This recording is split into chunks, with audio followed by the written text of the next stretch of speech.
John Meckrut, welcome to Brain Summit. Happy to be here. You are a biofeedback and neurofeedback provider with an office in Studio City, California. And before that, you spent 25 years representing actors and writers in Hollywood. So I want to hear what brought you into neurofeedback. But first, I want to thank you so much for being here with us today.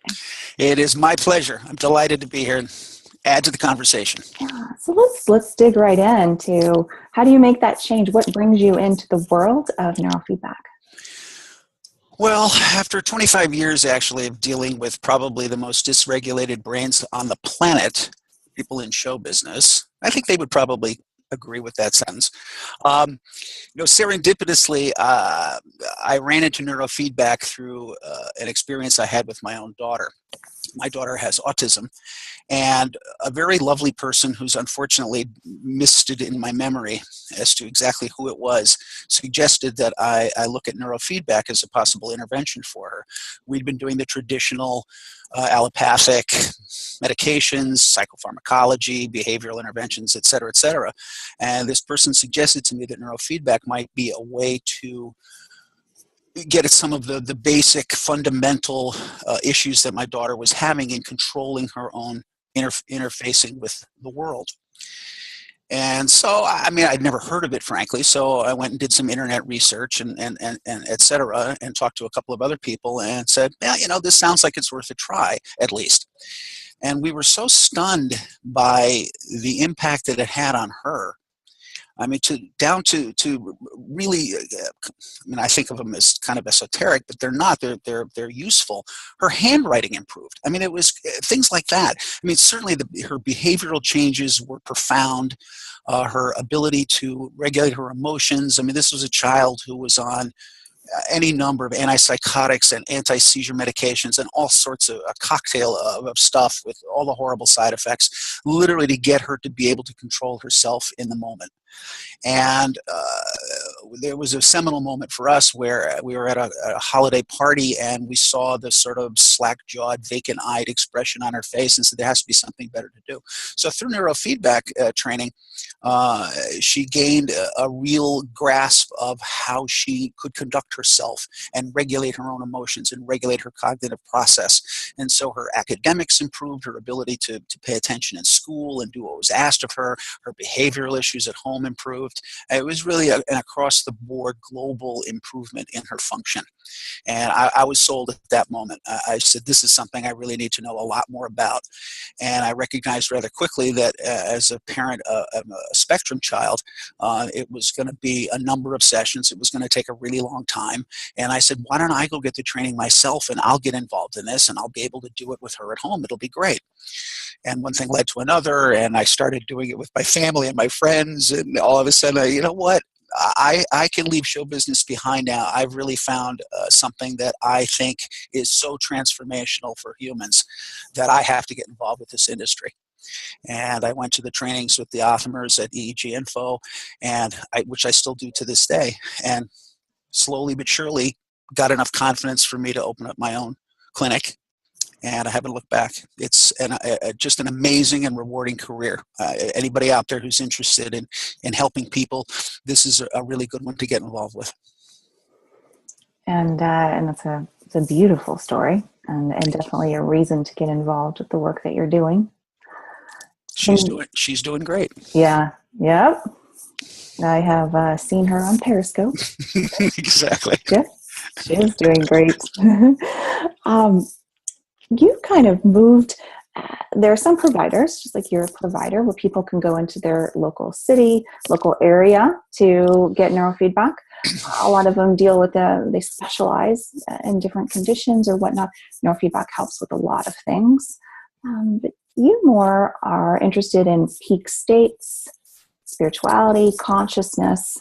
So the people who come in your door are more inclined to not be solving an issue that they have, even though that's common with neurofeedback. They're looking for something more out of life. Mm-hmm. Mm-hmm. Yeah, I mean, you can view brain performance, I think, as a spectrum. It ranges from people troubled with some kind of symptomatology, something they're really struggling with, sleep disorders, ADD, and what have you, all the way out to the really the highest levels of peak performance. Sports teams, professional athletes of all sorts, academic pursuits, military applications. If you're going to be a sniper, you want to have your focus and attention abilities, fine-tuned to a level that you and I perhaps don't need. But on a continuum of performance, it ranges all the way up through that. That's just and that's just the sort of physiological part. Then there's the exploration that we've all been doing for thousands and thousands of years. Who are we? What is our internal spirit? I mean, the Buddhists have talked about this, and any number of religions in the world have talked about being aware of your inner sensibilities and how to access them, how to find and sit quietly and discover who you are. Neurofeedback, there are a couple of different ways of approaching neurofeedback, but the deep state work that I do and many others lends itself so beautifully to that. Here's a technological assist, in a way, to a state that is very difficult to find, probably increasingly difficult in our culture. We're a culture bombarded with all kinds of input from television and our friends and Facebook and whatnot, and emails and messaging and all the things that bombard us every day. It's very hard to find a quiet time space to put yourself into that reflective moment that you need. It's required to really fulfill your human potential, to find out who you are. So I look at neurofeedback and the way that the deep state work can unfold for people as being a lovely, easy to use technologically assisted way. It's still, at the end of the day, you and yourself looking inward, but a technological hint towards how to gain that state of mind. There are a lot of meditators, I'm sure, watching this. Hopefully, will be watching this show. I take nothing away from your practice. It's brilliant and hard to do for a lot of people. So if I can help provide somebody a kind of a gateway into that world where they can then more successfully do it on their own, they don't have to necessarily need the technology all the time, but to be able to understand what that state feels like. This is a lovely bridge into that world. And it is profoundly rewarding for me to work with people like that who come in the door. They don't have ADD. They just want to be better. They just want to be better people. Better spirits, better souls, can be able to understand who and what they are and how they connect to the rest of us. What do you say to people who are thinking right now, well, I know my beliefs and I know where they are and I don't want them to change. What if I go in there and it changes me from a Christian to a Buddhist? Right. I don't think neurofeedback is going to change anybody's spiritual structure. I think it's going to enhance whatever path you're on. The connection that we all need to make between our inner lives and our outer lives is what's at stake here. And however you get to that, I mean, people come in here and talk about, their struggles with spirituality. I go, listen, neurofeedback is just one of the ways. Prayer is another one. Meditation is another one. Smudging, sweat lodges, anything that will give you the psychic locus to put yourself in that state. Go for it. This is just one of them. I think it's a lovely one. I think it's really easy to use. But anyone that works for you is terrific. But no, I don't think it's going to change anybody's belief systems on how they think of themselves in their spiritual lives. It's just going to aid in that revelation, to use a Christian word. Yeah. There you go. And you see couples too. I think it's interesting it's hard to keep relationships together. It's hard, period. It's hard in these times. I think that'd be very interesting to come in as a couple and do that inner work together. Yes, there's a wonderful program, and I give a lot of credit to a lot of the pioneers who've been doing this work. Jim Hart, who I know is a guest on your program, or Les Femi, Dr. Femi in New Jersey. I mean, these are men who've been doing inner work using neurofeedback for decades, We're talking going back to the 60s and 70s in some cases. Les Femi developed a synchrony program probably 30 years ago. It's analog, for goodness sakes. That's how old it is. Where two people can be hooked up together and their brain waves can be encouraged to promote synchronous behavior between the two of them. And the psychological and emotional benefits for two people being able to understand their synchronistic moments are wonderful to watch. I mean, it's a connection that is, you can't make verbally, you can't make it in any other way. This is direct brain-to-brain conversation, which is almost unfathomable. 50 years ago, people would have laughed. But here we are today in the 21st century. This is going to be much more popular and much more available over the next five or 6 years. I know there's several people. Mikey Siegel is working on a multi-person brain synchrony program where half a dozen people could put themselves into a synchronous state. Imagine how wonderful meditation could be enhanced when you understand that you're literally, your brainwaves are connected with the others sitting with you. There's some really, I think, some transformative possibilities on the very near horizon. This is not very far away. Mm-hmm. This technology is right around the corner, and it's going to explode. Yeah, it is. We're seeing that in the market, which we'll talk about in just a minute, but this collective healing, this collective consciousness. Jim Hart spoke about a collective brain. We're all speaking about the same thing. Like, we are all connected. Yeah. Period. Yeah. And it's something that, it's something we've struggled with culturally, I think, for, I don't know how long, at least 100 years. Let's put it back to the Industrial Revolution, perhaps. But we used to be more connected to the earth. We used to be connected to our food supply. We used to be connected to our community. And with the changes in the world structure and the differences, the cities, the people moving away from the land and all of that has fragmented our spirit in many ways. And we've all been seeking that. And from a variety of perspectives, people have taken psychedelics, people have done lots of things to try to recreate that sense of community. And I think we're at a place now where we can not be so scared of using some of this technology to enhance us in that regard. I think there's a lot of folks who think, oh, well, that's not the right way to do it, whatever that means. My attitude is whatever gets you there is whatever gets you there. Use whatever tool is at hand. These are just tools. Our technology should be in service of our spiritual pursuits and should be in service of our mental and physical health. We have them. Let's use them. Let's figure out new and novel ways to put them together. I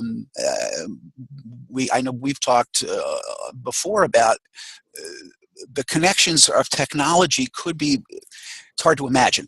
Could we think of a way that a new digital sense could be formed by our interactions with technology between artificial intelligence and connecting our brains to the internet? Could we come up with a sixth or seventh or eighth sense? Sure. Why not? Why are we limited to just the 5 that are contained in our physical bodies? We're now dealing in a wholly different world. I think virtual reality is going to open up some really interesting and profound doors for us, for our experiences and how we can improve our spirit. I do too. I mean, we're even looking at telepathy in the labs through, computer-based, through EEG. It's amazing what we can do, what we can feel, what we can know, and it's still very early, like you said. Yeah, and it doesn't have to be as dark as the Matrix. If we keep our wits about us, we can actually use this technology for good. Right. One of the examples I always give people is, because it's always this privacy thing. Well, if we know too much about each other, if we feel too much, we sense too much, then we lose our privacy. But I think about an elderly parent or a grandparent or something that's living by themselves, and we can have technology whether it's on a wearable, that I talked about this, they're rudimentary now. They'll get down to a point where it's, you don't even know it's there. Sensing where they are in their health. Are they okay? How are they feeling? Do they have anxiety? Are they scared? Did they fall down? And we'll be able to sense, and we'll be able to change the environment around them. Exactly. And even send them signals to help them feel better, to help calm their heart response, to help bring up that feeling of love and connectedness. Those Exactly. are the wonderful things. And yes, you give up a little bit of privacy, but what you gain is a connection that we really can't even wrap our brains around just yet. It's true. It's true. Yeah, it's amazing. I think with you, with the child with autism when she was young, the ability to have these types of monitors or whatever that we're going to see, and be able to give her that feedback and help her feel safe wherever she is in the world, no matter how much distance is between the two of you. Yeah, and you think of people who are struggling with outside world connections, even more profound than autism, for that matter. I mean, if we can technologically enhance people's ability to connect using our tools at hand, of course we should. Of course we should. People shouldn't be confined to wheelchairs and disconnected from the world if there are tools at hand to be able to help them. And when we're talking about these different sixth and seventh and eighth senses that we can't, again, wrap our brains around just yet, we're almost there. You think about the terror in the world and the unrest in the world and how all of that is predicated on miscommunication. You know, it's all a call for love. And there is just a misunderstanding.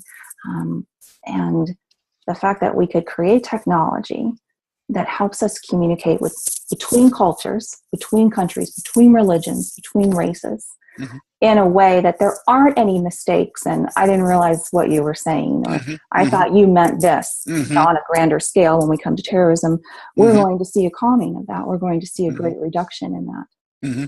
Yeah. Exactly. I mean, the struggle of language has plagued us for centuries, for eons. You know, it's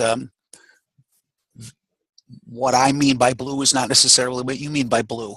So when you take that out into much more, difficult concepts, it's a struggle. If we can figure out how to directly engage to people, oh, I see what you mean. Now I see it. Oh, it's coming sooner or later. Probably not in my lifetime, but it would be glorious to be It is coming. Instantly be able to understand what another person is actually perceiving. Yeah. Think of how many fights we will no longer have. Exactly. It will be great. So there's a lot of technology out there. There's a field that's called transformational technology, spiritual technologies. These types of things are popping up. Let's talk a little bit about what else is out there that people who want to search for something more in life or within them that might be available to them. Well, I mean, I think of neurofeedback probably as the primary transformational technology. I mean, it's a large and loosely grouped, but when you realize that you can quite simply, and I'll qualify all of this by saying we are still at a fairly rudimentary understanding of all of it. Anybody who tells you then how the brain works is probably kidding themselves because we really don't. We have some basic ideas and we're learning new things every day, and our technology is still relatively unsophisticated in the way we approach how we get our signals and what we're doing with them and how we're dealing with it. Having said all of that, the technology is pretty transformational. I sit and I work with a client, and I have to step back every now and again and realize just how magical it is what I'm doing. I'm showing a human being their real-time brain activity. It's kind of bizarre. It's the first time in history that this has ever happened. So the mirror that they're seeing, the screen that they're looking at as they're doing a training, is their actual brain activity. How wonderful. It's light years from where it was, but it's crude ultimately. It's going to get so much better. And the new technologies that are popping up, that we're starting to see, the biosensing data, biosensing wearables and all this stuff. We're not sure where it's all headed. I can see easily probably some kind of a haptic suit thing. It's going to be clothing that you wear. It has to be instantaneously available and actionable information. Data that you have to look at 4 hours later is kind of useless. I mean, it's nice to know where you were 4 hours ago, but you need to know where you are now and what you can do about it right in the moment. If your stress levels are rising in your body, you need an immediate notification that that's happening that you may not be able to perceive with your current sensory awareness. You may not notice that your face is flushed or that your blood pressure has gone up. But if there's a device that's going to clue you into that, and you've got cardiovascular disease and you need to avoid higher blood pressure, you need a signal right away. Take a moment, take a few breaths, calm yourself down. Get back to your, the rhythm that's going to keep you healthy and alive. And then going further, finding the spiritual connections with other people for using this technology is going to dramatically unfold. Lots of ways to use this. Just lots and lots of ways. Something too that you and I have talked about before is there's this push for data. Yeah. And data is great. We can wear these wearables and we have all this data and it goes to our smartphone. The issue is that does us no good and overwhelms us when we're already busy enough. We already have enough. Right. Unless we can do something immediately with it to benefit us. Right. Exactly. Emotionally, physically, whatnot. Exactly. So self-regulation, is usually the goal, but health, sleep, these types of things. So when these companies, there's a lot who are either putting something out there that, in my opinion, I don't see a lot that excites me just yet. No. Right? It's like it's not there. It's No. there, but it's like, oh, you didn't get my mood. No, we're still 1.0. Yeah. 1.2. We're not at 2.0 yet. Right. And but a lot of people are working on it though. So as the technology improves, which it will dramatically over the next 3 or 4 years. This isn't going to take that long. Mm-mm. This isn't going to take that long. No, and you're on point in terms of the information that you need there's a wonder. I won't give a plug. There's a company that promotes a particular product where they have a security guy in a bank. Everybody's ducking for cover. And why didn't you tell us? He said, well, no, I'm just a security monitor. I'm not a security guard. I'm just here to tell you that there's a bank robbery. And he looks around, he goes, there's a bank robbery. So our devices need to do more than monitor. To the music commercial, forgive my laughing. But our devices need to be more than just monitors. They have to actually give us something to do right away. It's got to be instantaneous and actionable. Otherwise, it's kind of pointless. So, although I own a Fitbit, I'm not sure what I'm doing with that information except, I didn't sleep very well last night. I need to figure out how to sleep better tomorrow night. And right. It's not giving me that. So that's the 1.0 part, which is fine. It's a start.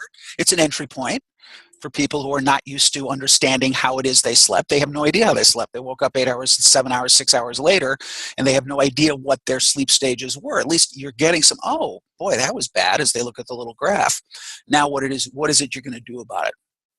So you need to find more of these strategies to take that information and bring people into, okay, this is what you need to do about it. Yeah. I agree. I love those wearables for getting people aware of how much they're moving or how little they're moving. Mm-hmm. But yes, for instance, with the sleep, or if we're giving, feedback on our heart rate and all of that, we need to then be able to do something with it. It makes it better. Right. And it needs to be instant. Or in the moment, in real time. Right. And I'm starting to think of what I do, neurofeedback training, biofeedback training. I'm starting to think of myself more of as like a fitness coach. Like you go to the gym, you have a gym membership. If you really want to get good at this, you're going to hire a coach. You're going to have somebody come in and show you really how to do it, and to help you find the motivation so that you'll continue to do it when he or she is not there to coach you. So I'm starting to think of myself more as that. I'm not. People who come to me often confused. Well, what is this treatment? What do you do? It's not a treatment. I am here to provide you the opportunity for your self-awareness to take hold of your mental and physical health. I'm the coach. I'm the guide. I have some machinery, and that's all good. But and at the end of the day, it's you are healing yourself. I mean, I think that's been true forever. I mean, healing is all self-healing. The doctor doesn't heal you. You heal yourself. He provides the means, sometimes the surgery, the medicines, whatever it might be, to promote your self-healing. But at the end of the day, it's you. Same in my world. I can help people find the place that they need to look to see what it is that they need to do. Um, the knowing that you walked 10,000 steps is interesting, but what gets you up out of the chair to do the 10,000 steps? That's the important part. The result is great, but the motivation, the desire to change, the willingness to do it, and the availability of the knowledge of how to do it. So you put all those things together, which is why I'm very interested in tying together so many aspects of health. I'm working with an integrative psychiatrist, someone I know. We're putting together a network of nutrition, of mental, if needs be, therapeutic counseling, of neurofeedback, of biofeedback. You put all these things together into a package, and people are going to get well. Mm-hmm. I'm trying to encourage people to de-silo a lot of this information. A lot of us, we go to an internist, we go to a pediatrician, we go to an ENT guy, we go to this, that, and the third guy. There's 15 specialists we all go to, are each dealing with their specialty using an allopathic model. But let's try to integrate it. Let's try to understand that someone's health, mental and physical health, is completely integrated. If you eat garbage, Mm-hmm. I don't care how much therapy you do, you're probably not going to have a good mental state. And I say that to people who come in here. You want to do neurofeedback? How's your diet? It's the first question I ask. Is if you're eating junk food, I can train you an awful lot. It's going to be really hard to get a lot of improvement if you're feeding yourself with garbage. So it has to be a conversation about putting the whole package together and acknowledging and reinforcing the fact that it is the person themselves doing this. They're the ones that are going to make the changes. I'm not fiddling with a brainwave to fix something. This is a holistic portrait of you, person, taking charge of your own mental and physical health and wanting to be better. Because there's a desire part of it. I'm not fixing your brain. I'm not changing your brain waves. Harkening back to your other question about changing someone's, spiritual practice, or changing somebody's religion. It's not about that. You are who you are. We're just going to wrap it in a better frame for you and make it perform better. Yeah, that's an excellent way to put it. I believe, as you do, when you have something you're dealing with, there are multiple angles that you need to attack from, that you need to address. Yeah. And for anyone who doesn't know, what's an integrative psychiatrist? Somebody who, well, here's an interesting one that I discovered actually in my conversations with him and others. You know what the word psychiatrist actually means in Greek? Soul healer. And most people have a perception of psychiatrist as the guy you go to get your Xanax. That's a tragic reality of our medical system, is that most psychiatrists can't make any money anymore doing what they were taught to do, which is talk therapy primarily. So they've been relegated to being med check guys, and it's tragic because so many of them are so gifted. But just to use him, he's not the only one. He came out of this particular man came out of the Dan Siegel Mindfulness School, and he's well versed in a holistic approach to what I've been talking about, how to put someone's soul together.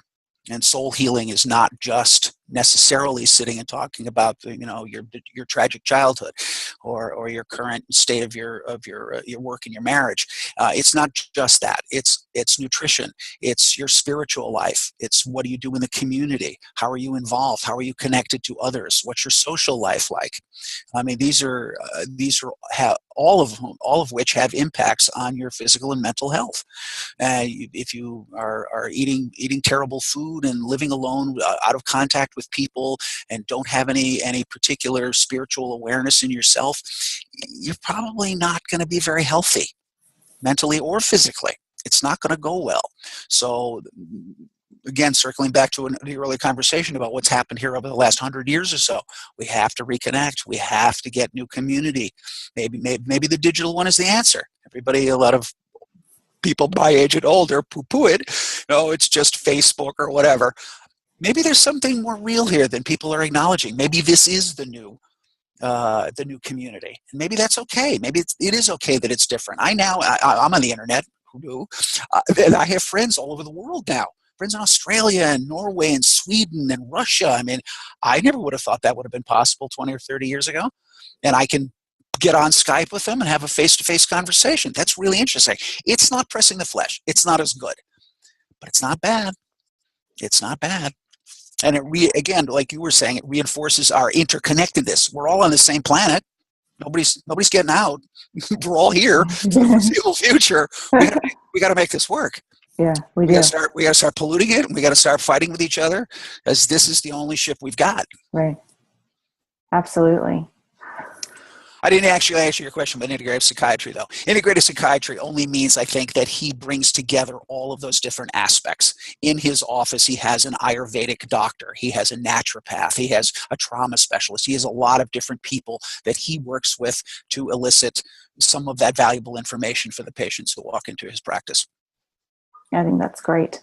I think it's wonderful, and it's about time that we start seeing this way of treating people. Exactly. Okay, so you mentioned biofeedback, neurofeedback.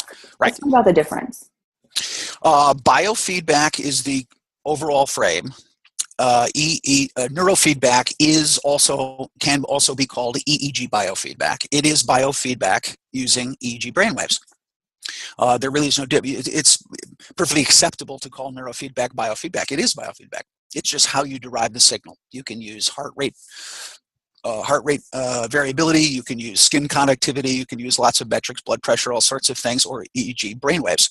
But they're all biofeedback. You're giving back to the client some measurement of their activity, physical or mental, for their perusal and action. Right. Hopefully. Okay. Because we can't change I'm doing it right. Yeah, if you're doing it, if it's connected, if it's plugged in. That's right, exactly. No, I mean, we can't change anything about us unless we are aware. Exactly. Of what's going on. So, and you hit on a topic that I love is heart rate variability. Big fan. Yeah, I think it's really interesting. Can you talk a little bit about it? Yeah, I mean, there are several companies that do it, and several different manufacturers who produce product that work on this. But essentially, it's tying. For the Buddhists, for the practitioners among us, it's pranayama breathing technique. Essentially, it's breath control. Your breath, your intake and your outtake of breath controls your heart rate. Your heart rate will rise as you intake on your breath, and it will lower as you exhale. And that curve of activity should be nice and smooth. And if it isn't, it can be trained to be smoother. So that variability in your heart rate performance is a very, very viable metric on understanding how well you are. How it's all tied together in a lot of other things, beats per minute, et cetera, et cetera. But that's essentially the idea, is by being able to control and modulate your own breath, you can control the variability of your heart response. What that heart response implies is control over your sympathetic and parasympathetic nervous systems, the excitatory system and the inhibitory system. So we're trying to keep those in a balance in your life, because one or the other is either going to put you in a coma or send you into outer space. So we're trying to keep that balance aligned, so that the hormones that are secreted in your body stay in balance. You don't have too much cortisol or too little, or too much adrenaline or too much norepinephrine, or blah, blah, blah, blah, blah. But I mean, that's the basics behind it. And the yogis have known this for thousands of years. We just discovered it, I don't know, 50 years ago, and went, oh my, how amazing. And now we have technology that can again assist. If you've got 30 years and you want to learn a yogic practice to be sealed up in a box and be able to lower your heart rate, go at it. I don't have 30 years to go to Tibet and learn how to do that. I can learn how to do it in a couple of short weeks in my office and have a take-home product like a Heart Math. I'll give them a plug that you can take home and do this with. It's brilliant. Mm-hmm. Heart Math is a great company. It's a great company, and for anybody who doesn't know, just go out and go on Amazon today and get one. It's an app. It's simple to use. It's an app. It's clip to your ear. Little ear clip. Measures your heart rate variability and teaches you to do the breathing. Yep. So you can do it on the go. Yep. And also, there might be people watching who already have a heart rate variability monitor. They don't know it, because a lot of times in the what do you call those? With the chest strap? Yeah, the chest strap. I think some of the smartphones have them. I think I've never been able to make it work. The Android has a pulse rate a sensor on the back of the phone. Okay. All right. So Yeah. there are out there. really simple ways to do it. Right. HeartMath's a relative, very inexpensive way to approach this technology. It's quite easy to use and quite powerful. Yeah. And John and I are not affiliated with HeartMath. No. Yeah. But the thing is about it that I like is it's a way for people to get started at home, starting to self-regulate and learn about themselves. Because again, what we don't want to be is metronomes, which is beat 1 second, heartbeat 1 second, heartbeat 1 second. We want that variability of the time in between the heartbeats. That means good. Right. In simple terms. That's correct. Yep. I use it with clients a lot who are completely unfamiliar with the idea of self-regulation because it's so obvious. They can see their breathing pattern on a screen. Oh, that's what I'm doing. It's clear as a bell. And they can see when they change it, and they can see what happens. They can see how they feel. It's a lovely way, an introductory, educational way to get people into it. You can do it with children. Really simple to use. Really simple to use. It's a wonderful tool to teach children just how to breathe and self-regulate. Exactly. Monitor themselves when they are like this, stressed with anxiety at school or whatnot, and be able to just quietly breathe and bring everything back. The more that we practice this, the more automatic it becomes, the more it becomes our default. Exactly. And then we talk about the difference between reacting to something and responding, right? And meditation will teach you the pause in between the stimulus and the response. This type of breathing and practice can help people not react to situations, but instead pause and then respond in a way that is healthy for them. Exactly. Yeah. A lot of the work I do with neurofeedback revolves around right hemisphere training, as we call it. People understand, I think, generally that there's a right and left hemisphere in the brain, and that they're generally, although they are networked, the right hemisphere has different responsibilities than the left hemisphere.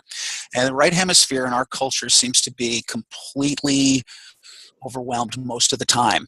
And a lot of our training revolves around getting the right hemisphere to be more in charge of itself. I use the description of the right hemisphere will react instantly. It's designed that way. It's an evolutionary impetus to keep you safe from harm. It's the reason you'll jump back at a sound or a startling visual. It's designed to respond rather quickly, but it's not always valuable when you're not exactly sure what the thing is. I use the example of road rage.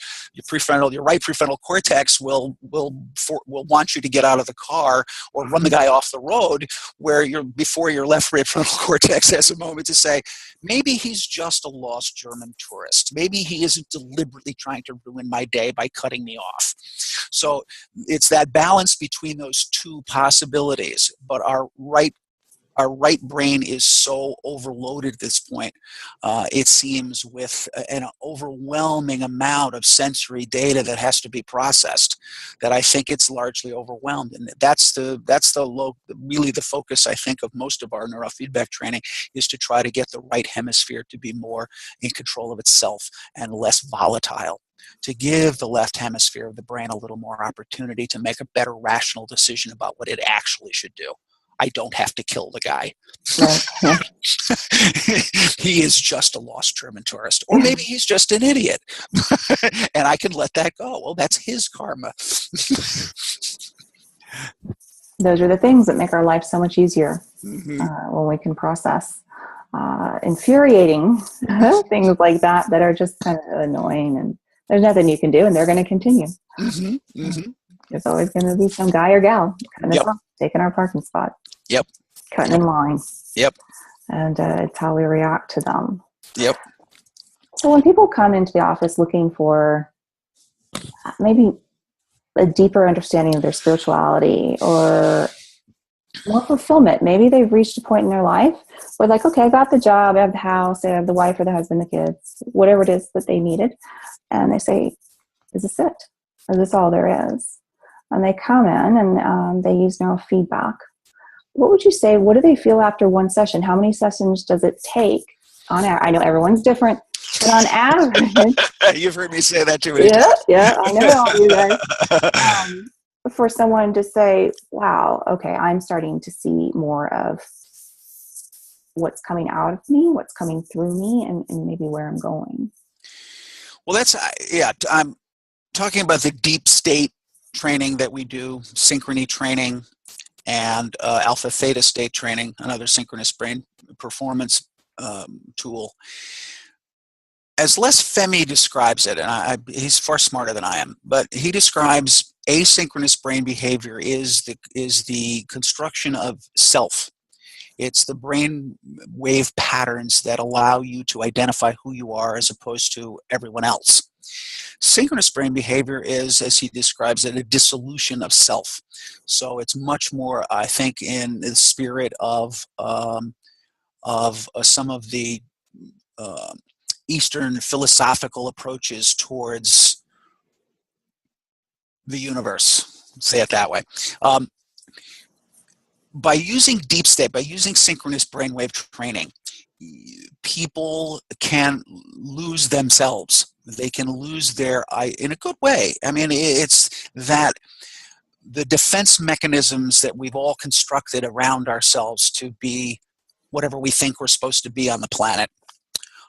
Here's an opportunity for 45 minutes or so to let that go, to be able to interact with yourself in a way. It's just you in a chair, but to let go of the ego construction, and conversely to stand outside it and observe it and kind of dissect it and analyze. Well, why am I doing that? What is the gain in it for me? Can I let that go? Is that a portion of my construction that I don't need? And I think it helps people pare down their refine and pare down, I guess is a good word, but really refine their definition of themselves, of who they are, by letting go, putting down the baggage that you're carrying. I don't need that one. That's a tote bag. That's an overnight case. I don't need any of that stuff. I just need me. I'm good. I'm enough. And to be comfortable with that feeling is rare. We don't get it a lot. We've got all of this stuff that comes at us that tells us how we should be defining ourselves in work or in relationship or in community or wherever it may be. This is a moment where you can sit with yourself quietly and observantly and really figure out the parts that are true. So that's if that's what you mean by spiritual awareness, that to me is what that deep state training really, really provides. Is just an opportunity to not, there's no conversation. You're not telling me anything. It's not therapeutic. I'm not discussing it with you. It's you and your soul alone with each other in self-reflection. It's amazing. That's beautiful. You got to come over and do some more. I know. I will see you this summer. Yeah. It's flat out. It's flat out amazing. For people who want to come and visit with you, it's your practice is called The Balanced Brain, right? And you are in Studio City, California. What's the best way for them to find you? On the internet, certainly, thebalancedbrain.com. That's probably the easiest way. Yeah. That's the simplest and easiest. You can Skype me, you can call me. There's lots of things, but just shoot me an email. Yeah. John at the Balanced Brain. I'm around. Yeah, I highly encourage anyone in California who is in the area to look into working with John if these are the things that you're looking for, because there is something to be said about the search for something else. And after we achieve a certain amount in life, or we go through a certain amount in life, which happens to us all if we get to a certain age, we start to look at what's next, what is coming, what's after this, and really, what do I need to be fulfilled while I'm here? Right. And these are the things that you help as a guide. with technology. Exactly. Proven evidence-based technology through the Optimers, Right. to help people, as you said, align with themselves. It's not your agenda. It's not my agenda. It's not the machine's agenda. It's their Exactly. own agenda. Exactly. Yeah. Exactly. These are self-reflective tools, and that's what they're designed to be. It's what they're meant to be. I think in their philosophy behind them. Especially, your audience should know there are a lot of different techniques out there. Mm-hmm. There are stimulatory techniques. They can be transformative. ECT, electroconvulsive therapy, is a technique, not one that I want to use, but Yeah. I mean, there's a broad range of possibilities, and you need to pick one that fits your soul the best, that feels best for you, that resonates with your particular goals and how you want to approach getting to be the person you want to be, and whatever that may mean. It may mean something as simply as I just want to sleep better. I Yes. work with people every day. They're good. They're done. I don't have to sell them on the idea of becoming more spiritually aware. They just want to get better sleep. Terrific. And there are people who come in who say, I sleep fine. I'm working well. My performance is fine. I have a good life, et cetera, et cetera, et cetera. I just want to be better. I want to go farther. I want to go deeper. I want to see more. I can hook you right up. I can hook you right up. And it's all in there. Yes. It's all in there. The universe is as big or as small as you want to think of it. Is the universe in your head? Sure it is. Mm-hmm. Mm-hmm. Yeah, it is. It is, whether people want to believe it or not. Yep. And all of us are in each other's heads too. Exactly. I always tell people these technologies and certain ones that I've used and tested, it's interesting how they work. I say that they bring us back to who we were before adulthood got in the way. Mm-hmm. And because it is a really profound experience to remember who you were when everything was possible. Yeah. It's profound. And people who have lost their way, yes, whether they're struggling with traumatic events, let's say, yes, or depression or anxiety, and I keep reminding them, well, how did you feel when you were 4? Yeah. Oh, yeah, I wasn't. Oh, yeah. I mean, that circuitry's still in there. Mm-hmm. It's gone off into its own bad pathways, and those pathways have been reinforced by your experience. But let's unwind all of that. Let's go back to that 4-year-old. Yeah. Who looked at the world perfectly with joy. That person's still in there. Yeah. And it's an amazing life to live when you can look at the world like that again. Thank you for being here with me today. It is my pleasure. It is my pleasure. This conversation and letting it flow. Once again, this is John Mekrut, Mekrut, and it's thebalancedbrain.com. And I encourage you, if you're in the California area, to go knock on John's door and just get hooked up to the machine. Try it out. See what you think. And John, thank you. A pleasure. Thank you so much.